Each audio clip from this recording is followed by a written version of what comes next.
बच्चों का सबसे प्यारा त्योहार दीपावली, जिसमें पूरा गांव जगमगा उठता है और बच्चे भी इस त्योहार में दिल से खुशी मनाते हैं। बच्चों आ जाओ, मैंने आज तुम्हारे लिए खीर बनाई है। तुम्हें बहुत पसंद है ना? हाँ माँ, पर पहले बाबा आ जाए पटाखे लेकर, फिर हम सब साथ बैठकर खाएंगे। बाबा हर बार वादा करते हैं, इस बार तो पूरा करेंगे ना माँ। गोपाल ये सब अपनी दहलीज से ही सुन रहा था। उसका दिल बैठ गया, आंखों में आंसू भर आए। उसने देखा गरीब की दिवाली, ढोल पूरा गांव जहां त्योहारों का जश्न बड़े ही धूमधाम से मनाया जाता था। वहां एक ऐसा भी घर था जहां त्योहारों की खिलखिलाहट नाम मात्र ही सुनाई देती थी। ये कहानी उसी घर की है। एक बार की बात है। बहू, ओ बहू, गोपाल अभी तक खेत से आया नहीं क्या? नहीं पापा जी। ये लड़का भी ना मेरी बात बिल्कुल नहीं सुनता। अरे कितनी बार कहता हूँ कि समय से घर आ जाया करो, लेकिन नहीं, पूरा दिन खाली मजदूरी में निकाल देता है। अपनी तो जरा भी परवाह ही नहीं करता। तभी गोपाल आता है। अरे बाबूजी, आप अभी तक सोए नहीं? ठंड लग जाएगी ना। अरे अभी कार्तिक माह चल रहा है, इसमें कैसी ठंड? अरे बाबूजी, इसी महीने से तो ठंड शुरू होती है। अरे अभी कहा बेटा, अभी तो सारे त्योहार बाकी हैं। जैसे बच्चों का सबसे प्यारा त्योहार दीपावली, जिसमें पूरा गांव जगमगा उठता है और बच्चे भी इस त्योहार में दिल से खुशी मनाते हैं। हाँ बाबूजी, इस बार दीपावली तो ऐसे धूमधाम से मनाएंगे कि सालों भर याद रहे। तभी छुटकी और मोनू दौड़ते हुए स्कूल से घर आते हैं। दादाजी, दादाजी, हम स्कूल से आ गए। अरे वहाँ तुम दोनों तो आज बहुत खुश लग रहे हो। खुश क्यों ना हो दादाजी, आपको पता है कल हमारे एग्जाम्स खत्म हो जाएंगे। परसों से हमारी छुट्टियां हो जाएंगी। सीधे अब दीपावली के बाद ही स्कूल जाना है। और इस बार दीपावली में तो हम धूम मचा देंगे, क्यों मोनू? हाँ छुटकी, बिल्कुल। पापा, इस बार मुझे बड़ी वाली रॉकेट चाहिए जो शहर के बच्चे लोग जलाते हैं, एकदम वैसी जो आसमान में ऊपर तक जाती है। और मुझे फूल झरे चाहिए पापा, और ढेर सारी मिठाइयाँ भी। जिसको जो चाहिए सब मिलेगा। अब चलो, स्कूल के कपड़े को गंदा मत करो। दादाजी, गोपाल और घर के बच्चे सब बहुत खुश थे, लेकिन सीमा उदास थी। बच्चों से बड़े बड़े वादे कर रहे हो और घर में अनाज का एक दाना भी नहीं है। सीमा धीरे बोलो, बाबूजी और बच्चे सुन लेंगे। तो सुनने दो ना उन्हें भी, वो भी तो जाने कि आप कितने झूठ बोलते हो। और कल भर क्या सब पानी पीकर रहेंगे क्या? अरे लाला की दुकान से ले आना। नहीं, उसके पास पहले से ही 5,000 रुपए बाकी है, और अगर लोगों के सामने खरी खरी सुना दी तो? अरे यार, बोल देना कल दे दूंगी। जा, अब दुकान जाकर राशन ले आ।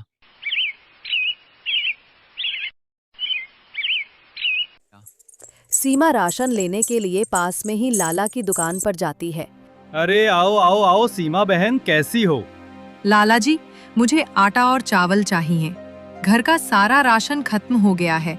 और पैसे? पैसे मैं एक दिन में दे दूंगी आपको। पिछला हिसाब भी बाकी है, वो तो अभी तक गोपाल ले चुका है नहीं। जब भी पैसे मांगो तो कह देता है 1-2 दिन में दे दूंगा। नहीं नहीं बहन, मैं और उधार नहीं दे सकता। लाला जी, मैं एक दिन में आपकी पूरी उधारी चुका दूंगी, विश्वास कीजिए मुझ पर। नहीं नहीं, पहले गोपाल को बोलो कि वो बकाया चुकता करें, तभी बाकी का राशन मिलेगा। सीमा उदास मन लेकर वापस घर की ओर चली जाती है और गोपाल को ये सब बात बताती है। अच्छा, मैं कुछ इंतजाम करता हूँ। माँ, मुझे बहुत जोरों की भूख लगी है, कुछ खाने को दो ना। हाय भगवान, अब खाना कहाँ से लाऊं? एक बार कमला मौसी से पूछती हूँ। सीमा कमला मौसी के घर जाती है। कमला मौसी, कमला मौसी, जरा बाहर आइए ना। अरे कौन है भाई इतनी सुबह सुबह? अरे सीमा, तू क्या बात है? मौसी, मेरे घर पर राशन खत्म हो गया है। चुटकी कल से भूखी है, कुछ खाने को मिल जाएगा क्या? ठीक है, मैं लाती हूँ। लेकिन अभी कुछ दिन पहले ही तो तुमने मुझसे 1,000 रुपए उधार लिए थे। इतनी गरीबी कैसे आ गई? गोपाल का काम तो ठीक चल रहा है ना? हाँ, बस फसल कटने को आई है, उसे बेचकर आज वो पैसे लाएंगे। ठीक है, लेकिन रोज रोज ऐसा नहीं चलेगा। मैं भी बूढ़ी औरत हूँ, अगर कुछ काम पड़ गया तो मैं किससे मांगने जाऊंगी? कमला मौसी सीमा को थोड़ा सा खाना दे देती है। सीमा चुटकी को खाना खिला देती है। अरे बहू, आज खाना नहीं बनाया क्या? दादाजी वो अभी पैसे लेकर आते ही होंगे, बस थोड़ी देर में राशन भी आ जाएगा। आप थोड़ा सा रुकिए।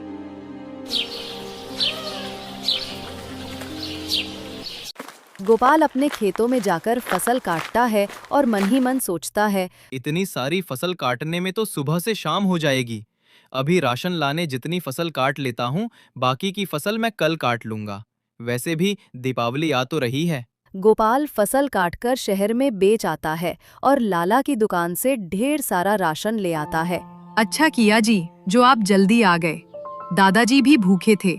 मैं अभी सबके लिए खाना बनाती हूँ। बाबा बाबा, मैं स्कूल से आ गई। शाबाश बिटिया। और मोनू कहाँ है? वो रास्ते में ही है। 3 दिन बाद दीपावली है ना, उसके दोस्त मिल गए थे तो वो उनके साथ पटाखे चला रहा था। पटाखे? लेकिन उसके पास पटाखे खरीदने के पैसे कहाँ से आए? पैसे की क्या जरूरत है, मोनू के दोस्तों ने अपने में से ही कुछ पटाखे दे दिए। अच्छा, ये बात है। बाबा बाबा, सब लोग दीपावली की तैयारी के लिए कुछ न कुछ खरीद रहे हैं। हम कब खरीदेंगे? गोपाल, कल खेत के सारे अनाज बेच देना। बच्चों को नए कपड़े खिलौने भी तो दिलाने हैं। तेरी बहू को भी तूने पिछले 4 सालों से कुछ नहीं दिलाया, उसे भी कुछ दिला ला। ठीक है दादाजी, मैं कल सुबह ही फसल काटकर उसे बेच दूंगा। गोपाल बहुत खुश था। कल उसके पास इतने पैसे होंगे कि इस बार के दीपावली में उसके बच्चों को किसी भी चीज की कमी नहीं होगी। लेकिन किस्मत को तो कुछ और ही मंजूर था। अरे राम, तूने सुना? क्या? गोपाल की जमीन आजकल इतना अनाज देने लगी है कि क्या बताऊं। अगर ऐसे ही उसकी जमीन पर अनाज होता रहा तो वो बहुत अमीर हो जाएगा और हम लोग उसके सामने छोटे लगने लगेंगे। तो क्या करें? मैंने सुना है कल वो अपनी फसल काटकर शहर में बेचने वाला है। अगर ऐसा हुआ तो हमारी फसल कौन खरीदेगा? हमारी फसलों को तो सही भाव भी नहीं मिलेगा। बात तो सही कह रहे हो। मैं तो सोच रहा हूँ सुबह होने से पहले उसके खेत की सारी फसल बर्बाद कर देते हैं। वो कैसे होगा? मेरे पास एक जहरीली दवाई है। अगर उसे मैं गोपाल के खेत में डाल दूं तो रातों रात उसका खिलखिलाता खेत बंजर जमीन में तब्दील हो जाएगा। ठीक है, तो फिर चलो, देर क्यों करें? हरिया और रामू रात के अंधेरे में गोपाल के खेत में आकर पूरी फसल पर दवाई डाल देते हैं और वहां से चले जाते हैं। सुबह गोपाल अपने खेत जाने की तैयारी करता है। सीमा, ओह सीमा, आई। अरे भाई, जल्दी मुझे फसल काटने वाला औजार दे दो, मुझे देर भी होगी ना फिर। हाँ हाँ, अभी लाती हूँ। ये लीजिए। आता हूँ बाबूजी खेत से। हाँ बेटा, जाओ और जल्दी आना। कल दीपावली के लिए दिए लाने भी जाना है। गोपाल गुनगुनाते हुए खेत की ओर जाता है। फसलों की इतनी बुरी हालत देखकर गोपाल तो हैरान रह जाता है, या यूं कहे कि उसे सदमा लग जाता है। हे भगवान, ये कैसे हुआ? किसने किया? पूरी फसल जल गई। ये अपने आप तो नहीं हो सकता। खैर, मेरे त्योहार की खुशी है, उसमें इतना बड़ा नुकसान। अब मैं कैसे अपने बच्चों के लिए नए कपड़े, मिठाई और पटाखे खरीदूं? मैं तो अपने इस खेत पर ही निर्भर था। हे भगवान, ये क्या कर दिया तूने? दीपावली का सिर्फ 1 दिन बचा है। अब मैं क्या करूं? गोपाल सारी बातें सीमा और अपने बाबूजी को जाकर बताने लगता है। ये कैसे हुआ और अब क्या होगा जी? घर में राशन चलाने जितने तो पैसे हैं मेरे पास, लेकिन दीपावली मनाने जितने बिल्कुल भी नहीं हैं। कपड़ों की तो चिंता नहीं है, बक्से में रखे हैं पिछले साल वाले कपड़े, छुटकी और मोनू के लिए। लेकिन फूल झड़ियां, पटाखे बिना बच्चे दिवाली कैसे मनाएंगे? बच्चे माने या ना माने, उन्हें इस मुसीबत के बारे में बताना नहीं है। उनकी पढ़ाई पर बुरा असर पड़ेगा बेटा। ठीक है। तभी वहां छुटकी और मोनू आते हैं। बाबा बाबा, जल्दी नहा लो। आप फिर भूल गए, आज हमें दीपावली की शॉपिंग करनी है ना? बेटा, आज नहीं, हम कल दिवाली के लिए सामान खरीदेंगे। कल क्यों? आज क्यों नहीं? आज तो हमारी छुट्टी भी है और आपने तो बोला था ना बाबा। बच्चों जिद नहीं करते। जब बड़ों ने बोल दिया है कल तो कल, इस पर कोई बहस नहीं। लेकिन माँ। मैंने कहा ना, नहीं तो नहीं। दोनों बच्चे रोते रोते अपने कमरे में चले जाते हैं। सीमा भी अपने आंसू छुपाए रसोई में चली जाती है। गोपाल के पिताजी सोच में पड़ जाते हैं और गोपाल, जो एक दिन पहले काफी खुश था, अब चुपचाप जाकर अपने खेत में बैठ जाता है।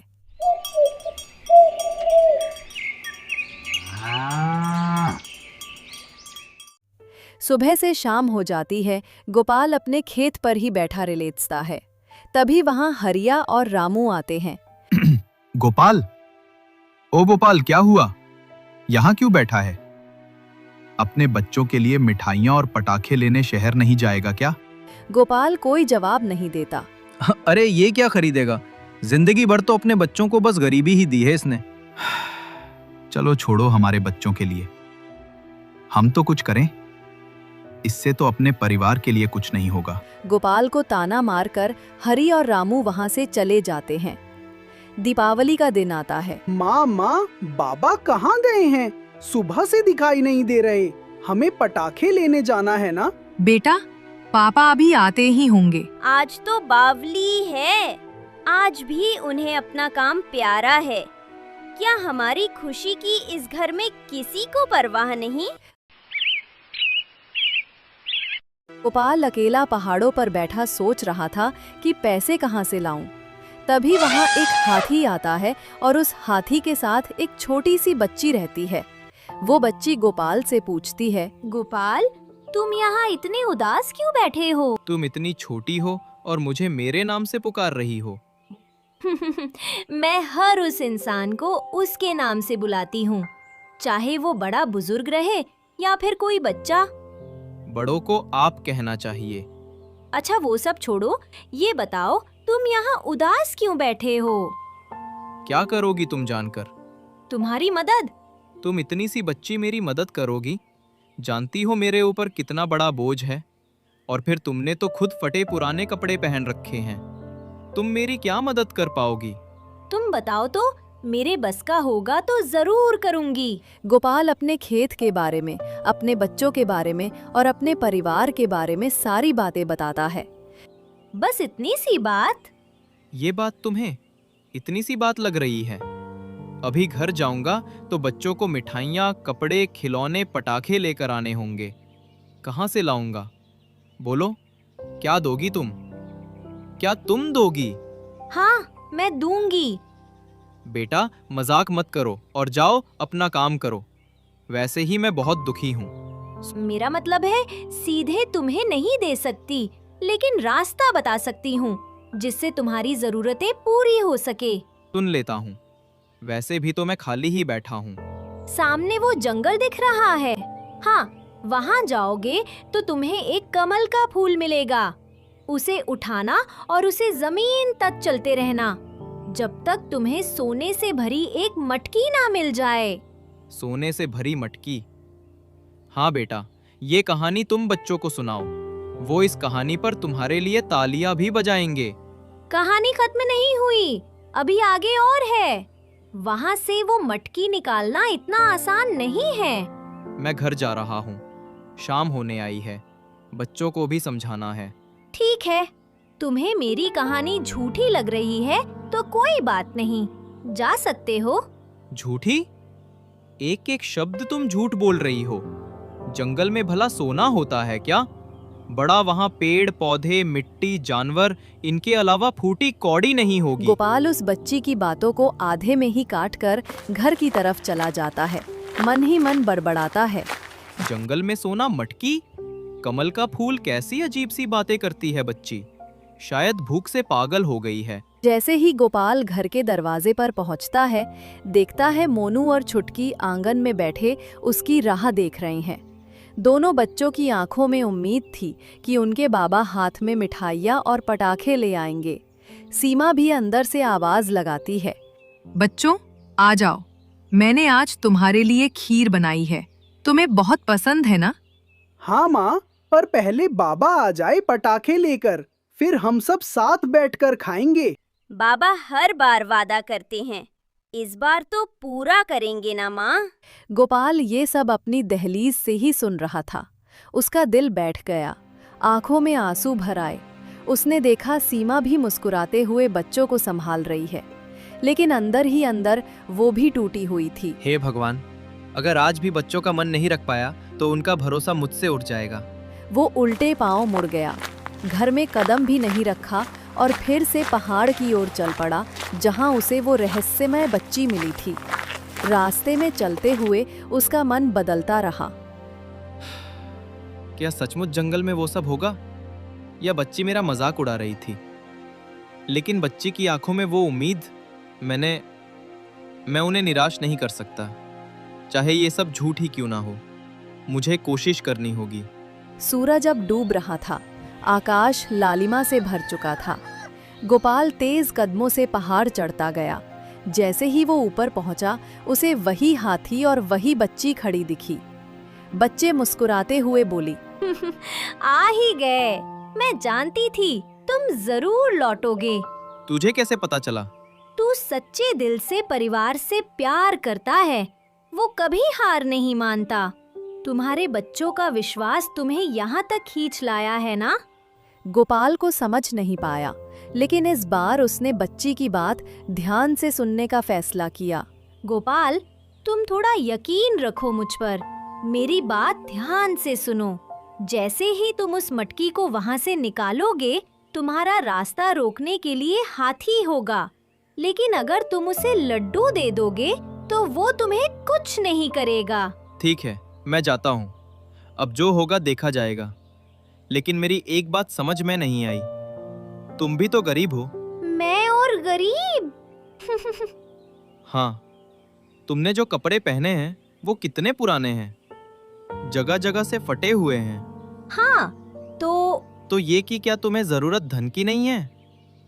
वो धन मुझे ही क्यों बता रही हो? अगर वो धन तुम ले लोगी तो सारी जिंदगी रानी की तरह रहेगी, फिर मेरी मदद क्यों? मेरा काम लोगों की मदद करना है।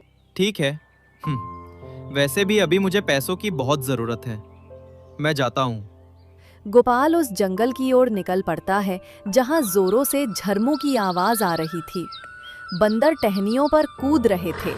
शेर की दहाड़ से पूरा जंगल कांप रहा कहीं था। कोई गलत जगह तो नहीं आ गया मैं? वो बच्ची सही तो कह रही थी, लेकिन अब इस जंगल में बहुत डर लग रहा है। तो क्या मैं आगे जाने का सोचूं? अरे छुटकी मोनू, तुम दोनों अभी तक तैयार नहीं हुए? शाम होने को आई है, आज दीपावली है, ये भी भूल गए क्या? नहीं नहीं, हमें याद है। बस थोड़ी देर में बाबा आ जाएंगे, तब पहनेंगे हम नए कपड़े। माँ, अभी तक बाबा नहीं आए। देखो, सब लोग नए कपड़े पहनने शुरू भी कर दिए। बेटा, बाबा आते ही होंगे। इधर मोनू और छुटकी अपने बाबा का इंतजार कर रहे थे। उधर गोपाल जंगली हाथियों के बीच गिर गया, लेकिन तभी उसने देखा एक कमल का फूल दीप की तरह जगमगा रहा है, जब तक कि हाथी गोपाल पर हमला कर दे। गोपाल कमल के फूल को उखाड़कर जमीन खोद चुका था। अब उसे साफ साफ एक प्रकाश धरती से बाहर आता हुआ दिखा। गोपाल गड्ढे में झांककर देखता है तो सच में सोने से भरी मटकी उसे दिखाई देती है। जैसे ही गोपाल मटकी हाथ में लेता है, सारे हाथी उसका रास्ता रोक छोड़ देते हैं। गोपाल मटकी लेकर घर जाता है। कहाँ थे जी इतनी देर? चुटकी और मोनू कमरे में हैं, आपकी राह देख रहे हैं और आपसे गुस्सा भी हैं। गोपाल ने सोने से भरी मटकी सीमा के हाथ में दे दी। सीमा ने चौंक कर कहा, अरे बाप रे बाप, इतना सारा सोना! इतना सारा सोना किसका है जी? गोपाल सीमा को सारी बात बताता है। दोनों कमरे में जाते हैं। अब उनका गुस्सा बिल्कुल ठंडा हो जाएगा। चुटकी मोनू, मैंने कहा था ना, इस दीपावली को धूमधाम से मनाएंगे। चलो, तुम्हें क्या खरीदना है बाजार से लेकर आते हैं।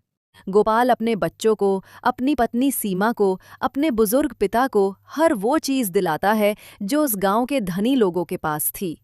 पूरा परिवार शानदार दिवाली मनाता है। चुटकी और मोनू को उनके मनपसंद खिलौने, पटाखे, कपड़े भी मिलते हैं। तभी गोपाल के पिता गोपाल से पूछते हैं, गोपाल, इतना सारा सोना कहाँ से लाए? गोपाल ने उन्हें भी बताया और कहा, सोने की खुशी में तो मैं उस बच्ची को शुक्रिया कहना भी भूल गया, जिसकी वजह से हमारे घर में ये लक्ष्मी आई। लेकिन तुम उस बच्ची का घर जानते हो? नहीं बाबा, लेकिन वो मुझे मेरे खेत के सामने वाले पहाड़ों पर मिली थी। लेकिन तेरे खेत के सामने तो कोई पहाड़ नहीं। कैसी बातें कर रहे हो बाबा? मैं कल वहां उसी पहाड़ी पर मिला था उससे। चलो मैं उसे आपको दिखाता हूँ। गोपाल अपने बाबा को अपने खेत के पास वाली पहाड़ी को दिखाने के लिए ले जाता है, लेकिन तभी अरे ये क्या? यहाँ तो कोई पहाड़ नहीं है। वही तो मैं तुझसे कह रहा था बेटा। लेकिन वो बच्ची फिर कौन थी?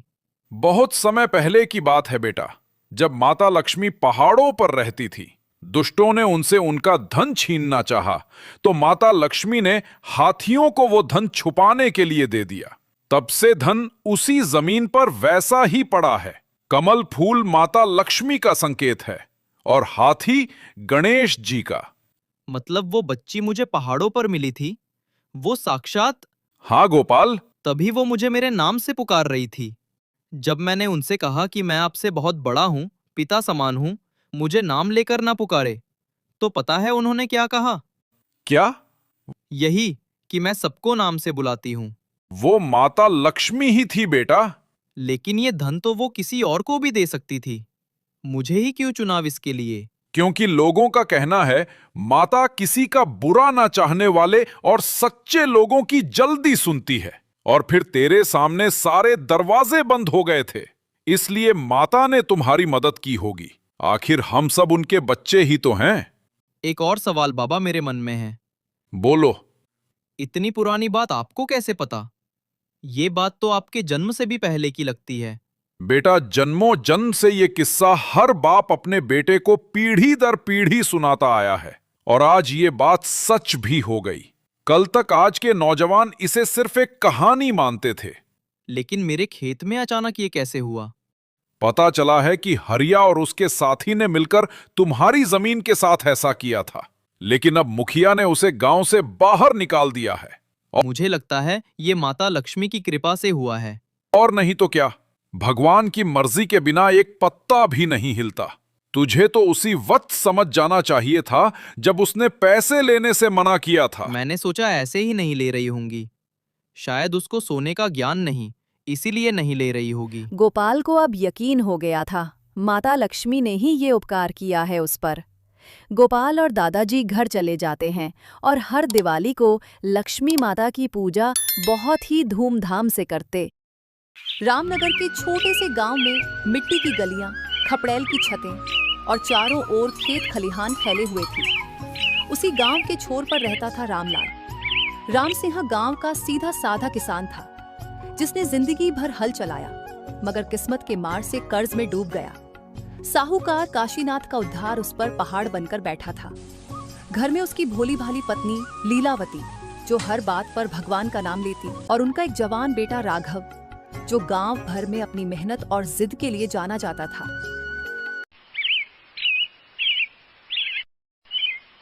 उस दोपहर सूरज सर पर चमक रहा था। घर के आंगन में राम सिंह अकेले खाट पर बैठा था और थोड़ी दूर उसकी पत्नी लीलावती सब्जी काट रही थी, पर उसकी निगाहें बार बार राम सिंह पर जाकर अटक रही थी। थोड़ी देर बाद वो राम सिंह से कहती है, काहे इतना माथा पकड़े बैठे हो जी, सब राम जी संभाल लेंगे। अरे भाग्यवान, अब भगवान कब तक संभालेंगे? अब तो काशीनाथ सेठ हर रोज दरवाजा खटखटाता है, बोलता है खेत गिरवी रख दे, नहीं तो सब नीलाम कर दूंगा। बिटवा रोज पसीना बहा रहा है खेत में, तो इस बार खेती तो ठीक होगी, उसमें से सब चुका देंगे। खेती से कर्ज चुकता होता तो गांव का आधा किसान आज सड़क पर भीख न मांग रहा होता। तभी दूर से कदमों की आवाज आती है।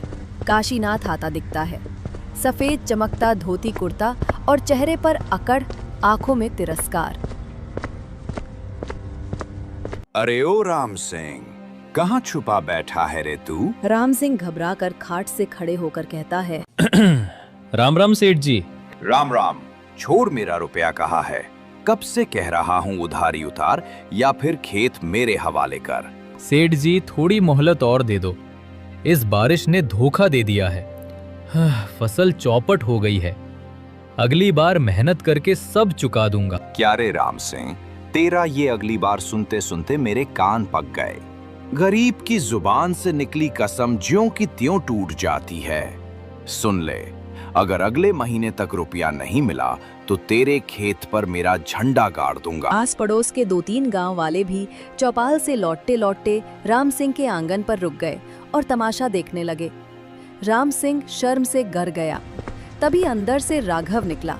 चौड़े कंधे वाला जवान लड़का, माथे पर पसीना चमक रहा था। शायद खेत से सीधा आया था।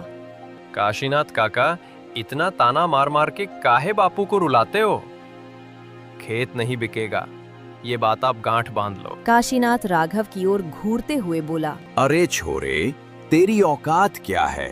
तेरे बाप का खेत उधार से बंधक है, अदालत से लाऊंगा, हुक्म चलवा दूंगा, तब देखूंगा कैसे बचाता है। जब तक मेरी सांस है, खेत की एक टुकड़ा मिट्टी भी तुम्हें छूने नहीं दूंगा। पसीना बहा दूंगा लेकिन खेत नहीं दूंगा। लीलावती रोने लगी। राम सिंह चुप खड़ा रहा। काशीनाथ मुंह बिचका कर बोला, ठीक है छोकरे, देखता हूँ तेरी मर्दानगी। महीने भर में कर्जा वापस ना हुआ तो तेरे खेत पे मेरा हल चलेगा। इतना कहकर वो जोर जोर से हंसता हुआ बाहर चला गया। गांव वाले भी खुसूर फुसूर करते हुए चले गए। आंगन में सन्नाटा छा गया। हवा भी जैसे थम गई हो। लीलावती ने रोते हुए राघव से कहा, बेटा, इतनी जोश मत दिखा। तेरे बापू पहले ही टूट चुके हैं। कर्जा बड़ा भारी है बेटा। अम्मा चिंता मत कर, तेरे हाथ की कसम, खेत हमारी इज्जत है, इसे कोई नहीं छीनेगा। मैं दिन रात काम करूंगा, भले ही तन टूट जाए। राम सिंह की आंखों में आंसू ढलक पड़े। उसने कांपते डरते हुए अपने बेटे से कहा, बेटा कसम मत खा, जिंदगी बड़ी बेरहम होती है। खेती आज है कल बर्बाद हो सकती है। कर्ज बड़ा भंबर है, इसमें अच्छे भले डूब जाते हैं। राघव ने पिता की आंखों में झांकते हुए कहा, बापू, तुमने जिंदगी खेतों में गुजारी है, अब मैं तुम्हें किसी के आगे झुकने नहीं दूंगा। खेत मेरा भी है, पसीना मेरा भी गिरेगा। लीलावती आंचल से आंखें पोंछते हुए बोली, अजी देखो ना छोरा कैसा बोल रहा है। इसका हौसला देख, भगवान जरूर राह निकालेगा। राम सिंह बिना कुछ बोले चुपचाप घाट पर बैठ गया।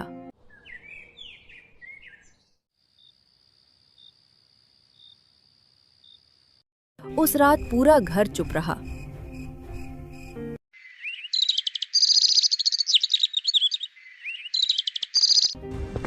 दूसरे दिन सुबह का सूरज अभी पूरी तरह निकला भी नहीं था कि राघव हल लेकर खेत की ओर निकल पड़ा।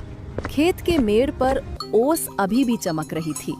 बैल के रस्सी थामे वो मन ही मन काशीनाथ की बात याद कर रहा था। खेत में पानी की कमी साफ दिख रही थी। राघव ने बैलों को जोतते हुए हल जमीन पर चलाया। पसीना माथे से टपक रहा था, मगर उसके चेहरे पर जिद साफ छलक रही थी। वो हल चलाते हुए खुद से बोलने लगा, जितना पसीना बहाना पड़े सब बहा दूंगा, लेकिन बापू का सर नीचा नहीं होने दूंगा। अब कर्ज उतार कर ही रहूं।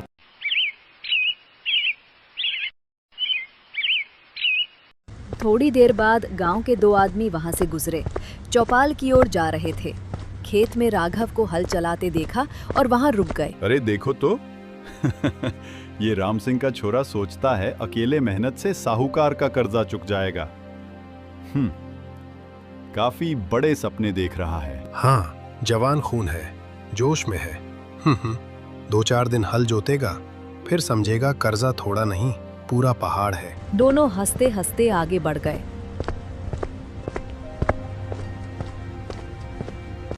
राघव ने सब सुना, मगर बिना कुछ बोले हल चलाता रहा। उसकी आंखों में आंसू आ गए, मगर उसने पसीने के साथ आंसू भी मिट्टी में मिला दिए। दोपहर तक सूरज आग बरसाने लगा। मिट्टी तपने लगी, बैल भी हाफने लगे। राघव ने बैलों को तालाब की ओर मोड़ा, पानी पिलाया, खुद भी किनारे बैठ गया। तभी गांव का उसका दोस्त राजू वहां आया। अरे राघव, तू तो पागल हो गया है। सवेरे से खेत जोत रहा है। थोड़ा आराम कर ले, नहीं तो गिर जाएगा। राजू, अब आराम का समय नहीं है, खेत ही तो सब कुछ है। जब तक ये मेरे पास रहेगा, बापू की इज्जत बची रहेगी। तेरी जिद है भाई, मैं तो तेरे आगे कुछ नहीं बोल सकता, लेकिन सुन, साहूकार काशीनाथ यूं छोड़ने वाला नहीं है। बड़े बड़े लोग उसके जाल में फंस चुके हैं। शाम होते होते राघव खेत से लौटा। उसका पूरा शरीर मिट्टी और पसीने से सना था। लीलावती दरवाजे पर खड़ी होकर इंतजार कर रही थी। अरे बिटवा, तू पूरा दिन धूप में जल गया। दोपहर को खाना खाने घर आ जाता तो अच्छा रहता। राघव ने मुस्कुराने की कोशिश की और लीलावती से कहा, अम्मा, पेट की आग तो थोड़ी देर दब सकती है, लेकिन मन के अंदर जो आग लगी है वो तो जब फसल आएगी तभी बुझेगी। तब तक मुझे चैन नहीं मिलेगा। बेटा, मैं तुझसे भीख मांगती हूँ, इतनी जान मत खपा। डर लगता है कहीं तुझे कुछ हो ना जाए। अम्मा, मुझे कुछ नहीं होगा। तुम फिक्र मत करो। अगर मैं गिर भी पड़ा तो खेत की मेड़ पर ही गिरूंगा, मगर अब हार नहीं मानूंगा। 2-3 दिन ऐसे ही बीत गए। गांव वाले रोज राघव को खेत में जोतते हुए देखते, कुछ हंसते कुछ तरस खाते। एक दिन दोपहर में काशीनाथ खुद खेत पर आ पहुंचा। उसने राघव से कहा, अरे ओ राघव, बड़ा जोर लगा रहा है रे। सोचता है ये मिट्टी तुझे रुपया बना के देगी। लेकिन सुन बे छोकरे, ब्याज दिन पर दिन बढ़ रहा है। फसल होगी भी तो आधा तो मेरे ही घर आएगा। राघव दांत भेजते हुए बोला। काशीनाथ की ओर देखा। काका, रुपया आपका है, लेकिन मेहनत मेरी है। खेत मेरा है। जब तक मैं जिंदा हूँ कोई इसे नहीं छीन सकता। काशीनाथ ने गुस्से से बोला, देख लूंगा छोरे, मर्द बन रहा है। याद रख, महीने भर बाद तेरे खेत पे मेरी फसल होगी। काका, मैंने कसम खाई है, खेत पर हल चलेगा तो सिर्फ मेरा और पसीना बहेगा भी मेरा। ये मिट्टी मेरे बापू की है, इसे किसी को भी छीनने नहीं दूंगा मैं। काशीनाथ ने घूर कर राघव को देखा और चला गया।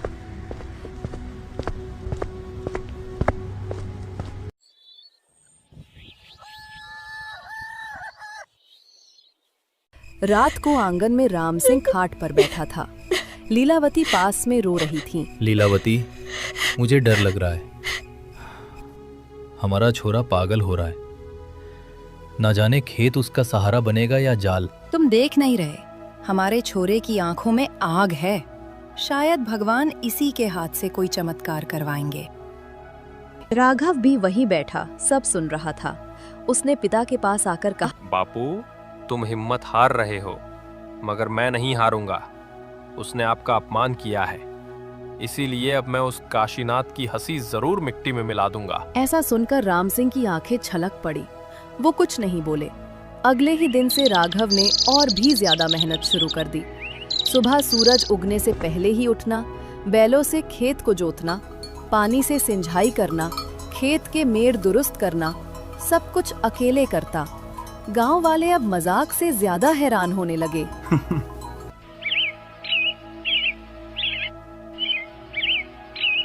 ये छोरा तो सच में दीवाना है, दिन रात खेत में पड़ा रहता है।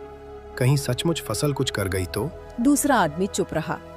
राघव की मेहनत अब ताने वालों को भी सोचने पर मजबूर कर रही थी। एक शाम सूरज ढल रहा था। राघव खेत के मेड़ पर बैठा था। तभी राजू फिर आया।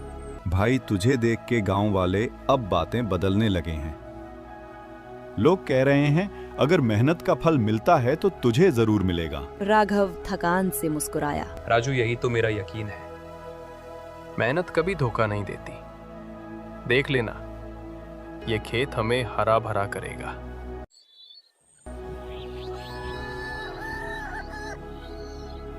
शाम को राघव मिट्टी से सना हुआ घर लौटा। रात को लीलावती ने उसको खाना परोसा और वहीं पास बैठ गई। राघव को धीरे से कहा, बेटा, भगवान तेरा साथ दे। तूने खेत की कसम खाई है तो अब हम सब तेरे साथ हैं। अपने की माँ की आंखों में देखकर राघव ने कहा, अम्मा, यही हौसला चाहिए। देखना, अपना खेत लहलहाएगा और बापू का सर भी जरूर ऊंचा होगा। राम सिंह खाट पर बैठे सब सुन रहे थे। उनके दिल में अब थोड़ी सी उम्मीद की लौ जल उठी। दूसरे दिन गांव के चौपाल पर बड़ी भीड़ लगी थी। पीपल के पेड़ के नीचे बुजुर्ग और गांव वाले इकट्ठा हुए। साथ ही गांव का सरपंच और काशीनाथ साहूकार भी वहां था। राम सिंह, उसकी पत्नी और राघव भी वहां आ पहुंचे। काशीनाथ बीच में खड़ा होकर ऊंची आवाज में बोला, राम सिंह का कर्जा सिर चढ़ गया है। अब पंचायत ही तय करे, या तो वो रुपया दे या उसका खेत मेरे नाम लिखें। राम सिंह सर झुकाए खड़ा था। लीलावती थोड़ी दूरी पर खड़ी थी। आंखों से आंसू बह रहे थे। राघव पास ही खड़ा था। सरपंच ने राम सिंह से कहा, राम सिंह, ये क्या है? तुमने सचमुच अब तक रुपया नहीं चुकाया? राम सिंह का गला सूख गया। उसके गले से शब्द नहीं निकल पाए। अरे सरपंच जी, इतना पूछने की क्या जरूरत है? पूरा गांव जानता है ये खेत अब साहूकार काशीनाथ का ही होगा। आज तक साहूकार का कर्जा कौन चुका पाया है? चुप रहो सब। खेत अभी भी हमारा है। जब तक मेरी सांस चल रही है, कोई इसे नहीं छीन सकता। काशीनाथ उसकी ओर घूरते हुए सबको कहने लगा, अरे सुन रहे हो सब? छोरा बहुत बहादुरी झाड़ रहा है। कहता है कि खुद को बेच देगा मगर खेत नहीं देगा। हाँ, बेच दूंगा मगर खेत नहीं दूंगा। खेत मेरी माँ है, कोई इसे छू भी नहीं सकता। चौपाल में सन्नाटा छा गया। सब हैरानी से राघव को देखने लगे। उस दिन राघव और भी ज्यादा टूट चुका था, मगर जिद कम नहीं हुई। गांव वालों की हंसी उसके कानों में गूंज रही थी। वो देर रात को ही खेत पर चला गया।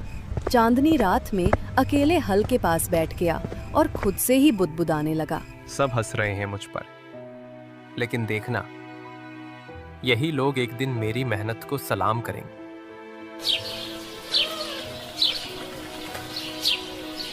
अगले दिन फिर वही दिनचर्या।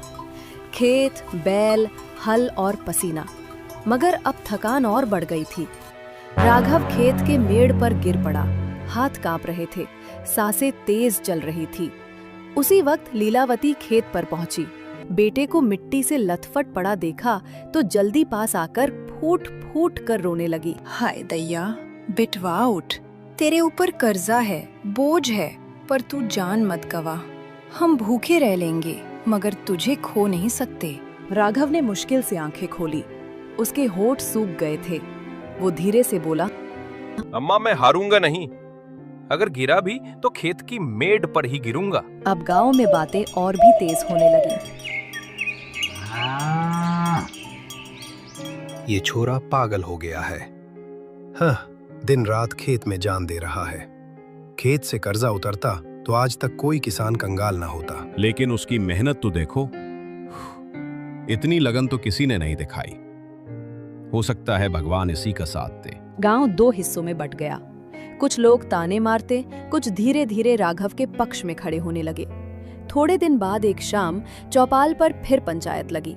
काशीनाथ ऊंची आवाज में सरपंच से बोलने लगा, अब तो आखिरी फैसला कर ही दो, वरना मैं उस राम सिंह के छोरे को ना खेत पर हल चलाने दूंगा और ना ही फसल काटने। कर्जा लौटाओ वरना खेत मेरा। काशीनाथ काका, खेत पर हल चलेगा तो सिर्फ हमारा। तुम चाहे कितनी बार पंचायत लगा दो, मैं डट कर खड़ा रहूंगा। और हाँ, खेत में अब फसल लहरा रही है। हम आपका कर्जा जल्दी ही चुका देंगे। छोरे, तेरी जिद ही तुझे बर्बाद करेगी। और हाँ, 1 महीने की मोहलत पूरी होने वाली है। उससे पहले मेरा रुपया लौटा देना, समझे? सिर्फ बड़ी बड़ी बातों से कुछ नहीं होता। इतना कहकर काशीनाथ वहां से चला गया। सभी गांव वाले भी चुपचाप घर लौट गए। उस रात राम सिंह बहुत देर तक खामोश रहा।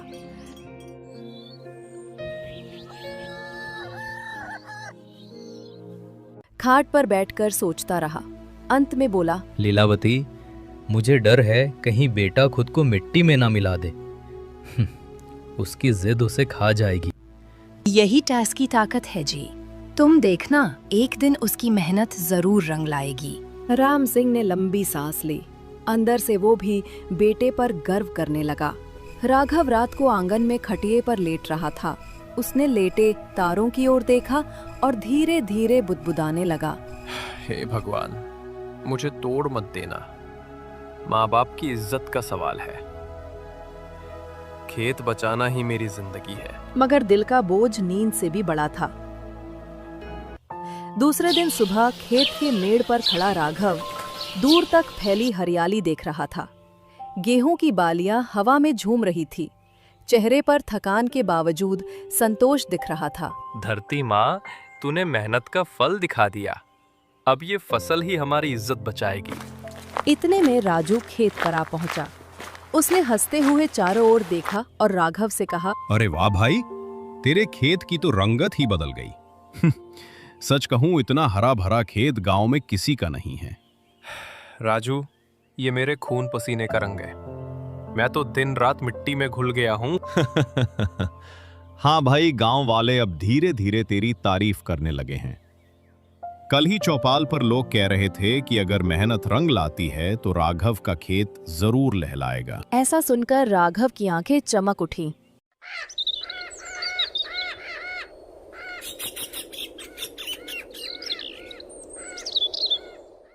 अरे बेटा, तेरे खेत की खबर अब सब जगह फैल रही है। लोग कह रहे हैं कि फसल अच्छी होगी। भगवान तेरा साथ दे रहा है। अम्मा, ये सब तेरी दुआओं का असर है। मैं वादा करता हूँ, खेत किसी को नहीं दूंगा। तभी राम सिंह भी वहां आ जाता है। लंबे समय बाद उनके चेहरे पर मुस्कान दिखी। बेटा, आज तेरे बाप का सिर ऊंचा हो गया। तेरी मेहनत देखकर लगता है शायद वाकई कर्जा उतर सकता है। बापू, जब तक मैं जिंदा हूँ आपको किसी के आगे झुकने नहीं दूंगा। अब दिन बीतते गए। खेत सचमुच सोना उगलने लगा। गेहूं की बालियां भारी होकर झुक गई। गांव वाले जो पहले ताने कसते थे, अब चुपचाप राघव के खेत के पास से गुजरते। कुछ लोग तो दबी आवाज में तारीफ भी करने लगे। एक दिन चौपाई पर ही दो बुजुर्ग बात कर रहे थे। राघव की मेहनत का असर देख रहे हों। लगता है भगवान ने उसकी सुन ली। हाँ, अब तो लोग भी कह रहे हैं कि छोरा कुछ कर दिखाएगा। अब काशीनाथ भी परेशान होगा, क्योंकि उसकी नजर राम सिंह के कर्ज से ज्यादा उसकी जमीन पर जो थी। अब काशीनाथ ये देखकर भीतर ही भीतर खौल रहा था। एक शाम वो सरपंच के पास पहुंचा और सरपंच से कहा, सरपंच जी, राम सिंह का खेत तो अब हरा भरा हो गया है, मगर मेरा रुपया अभी भी अटका है। ब्याज जोड़ो तो कर्जा और बढ़ गया है। पाप, पंचायत में ऐलान कर दो कि जब तक रुपया न चुकता हो, खेत पर उसका कोई हक नहीं। काशीनाथ, तेरी बात सही है कि रुपया बकाया है, मगर उसका छोरा दिन रात मेहनत कर रहा है। अब गांव वाले भी उसके साथ खड़े होने लगे हैं। तू कुछ नरमी दिखा। नरमी सरपंच जी, मैं तो ब्याजखोर हूं। अगर नरमी दिखाऊंगा तो लोग मुझे ही खा जाएंगे। तुम सिर्फ पंचायत बुलाओ और फैसला कराओ। बस अगले दिन पंचायत बुलाई गई। पूरा गांव जमा हुआ। राघव और राम सिंह भी वहां पहुंचे। सरपंच जी, खेत चाहे हरा हो गया हो, मगर रुपया अभी तक नहीं लौटा। ब्याज जोड़ो तो 2 गुना कर्जा है। खेत अब मेरा होना चाहिए। आप जमीन के कागजात मंगवाओ और मुझे फैसला करके दो। काका का रुपया बड़ा होगा, मगर उससे भी बड़ा पसीना मैंने बहाया है। खेत मेरी जान है, मैं इसे कभी नहीं दूंगा। और वैसे भी महीनों की मोहलत में अभी 7 दिन बाकी हैं। भीड़ में खुसुर फुसुर होने लगी। कुछ लोग राघव की हिम्मत की तारीफ कर रहे थे, कुछ काशीनाथ की बातों से डर रहे थे। तभी सरपंच ने काशीनाथ को कहा, काशीनाथ, जब तक फसल ना बिके तब तक कैसे रुपया चुकाया जाएगा? थोड़ा इंतजार करना ही होगा। काशीनाथ ने आंखें टेढ़ी की और राघव की ओर इशारा करते हुए कहा, ठीक है, मैं इंतजार कर लूंगा, लेकिन याद रखना, अगर 7 दिन के अंदर पैसे न लौट आए तो पंचायत खुद तेरा खेत मेरे हवाले करेगी। इतना कहकर काशीनाथ गुस्से में वहां से चला गया। पंचायत खत्म हुई। राघव खेत की ओर चला गया। वहां पहुंचकर उसने गेहूं की बालियों को हाथों से सहलाया और आसमान की ओर देखकर कहा, हे धरती माँ, अब सब कुछ तेरे हाथ में है। अगर तूने साथ दिया तो उस काशीनाथ की चाल खुद मिट्टी में मिल जाएगी।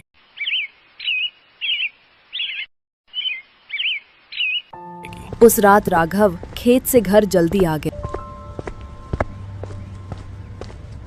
और कई दिनों बाद राम सिंह, राघव और लीलावती तीनों साथ में खाना खा रहे थे। बिटवा, वो काशीनाथ बहुत चालाक है। मुझे डर है कहीं वो फिर कोई जाल ना बिछा दे। अम्मा, जाल चाहे कितना भी बड़ा हो, मेहनत की तलवार उसे काट देगी। राघव, आज पहली बार मुझे लग रहा है कि तू सचमुच खेत बचा लेगा। बापू, ये सब तुम्हारी दुआ और अम्मा का आशीर्वाद का कमाल है।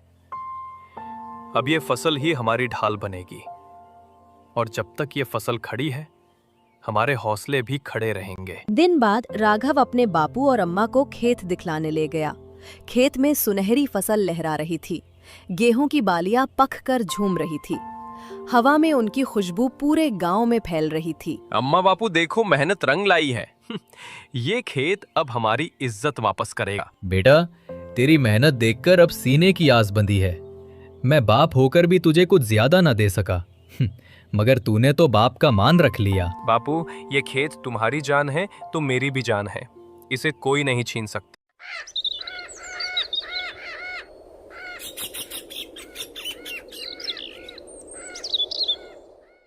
भाई, ऐसा गेहूं तो पूरे इलाके में किसी के पास नहीं है। इसका दाम अच्छा मिलेगा।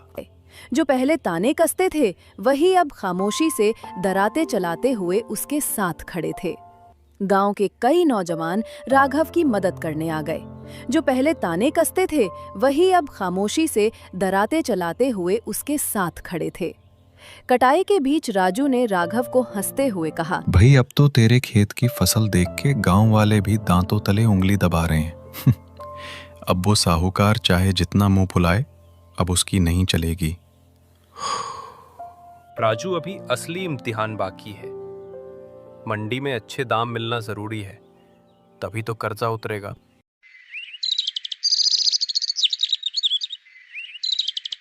अब गेहूं की कटाई हो चुकी थी। 3 दिन बाद राघव गेहूं की सभी बोरियां बैलगाड़ी में बढ़कर मंडी की ओर रवाना हुआ। मंडी में भीड़ लगी हुई थी। व्यापारी सुरेश के गेहूं तोल रहा था। राघव के दिल की धड़कन तेज हो गई। व्यापारी ने गेहूं देखकर कहा, अरे वाह, ऐसा गेहूं तो आज तक नहीं देखा भाई। इसके बहुत अच्छे दाम मिलेंगे तुमको। ऐसा सुनकर राघव की आंखों में चमक आ गई। कई घंटों की भागदौड़ के बाद जब आखिरी बोरी भी बिक गई, तो व्यापारी ने गिनकर रुपयों की गठरी सुरेश को थमा दी। राघव कांपते हाथों से रुपया पकड़ रहा था। उसकी आंखों में आंसू भर आए। वो मन ही मन कहने लगा, हे भगवान, अब बापू का सिर ऊंचा होगा। अब कोई हमें ताने नहीं मारेगा। उस दिन शाम को पूरा गांव पंचायत चौपाल पर इकट्ठा हुआ। राघव, राम सिंह और लीलावती भी पहुंचे। काशीनाथ पहले से ही वहां खड़ा था। उसने सरपंच से कहा, सरपंच जी, आज फैसला हो जाना चाहिए। कल आखिरी दिन है मोहलत का। अब ये मेरा रुपया लौट आएंगे या मैं इसका खेत ही छीन लूं। ये सुनकर राघव आगे बढ़ा। उसके हाथ में रुपयों की गठरी थी। काका, ये लीजिए अपने कर्ज के पूरे पैसे, सूद समेत। भीड़ में सन्नाटा छा गया। सबकी नजरें साहूकार की ओर टिक गईं। काशीनाथ का चेहरा उतर गया। उसने अनमने ढंग से गठरी पकड़ ली और धीमे स्वर में बुदबुदाते हुए कहा, ठीक है, कर्ज उतर गया। वाह राघव, तूने साबित कर दिया कि मेहनत से बड़ी कोई ताकत नहीं। तूने खेत बचाकर दिखा ही दिया। हाँ, हम सब तुझे ताने मारते थे। माफ कर दे बेटा, तूने हमारी आंखें खोल दी। मैंने जो किया अपनी मिट्टी और बापू की इज्जत बचाने के लिए किया। मेहनत और हौसले से ही इंसान जीतता है। इस कहानी की एक नई सीख, मेहनत और लगन से कोई भी मुश्किल जीती जा सकती है। तो दोस्तों, ऐसी ही अनोखी और रस भरी कहानियां देखने के लिए हमारे चैनल टूनपुर को सब्सक्राइब करें।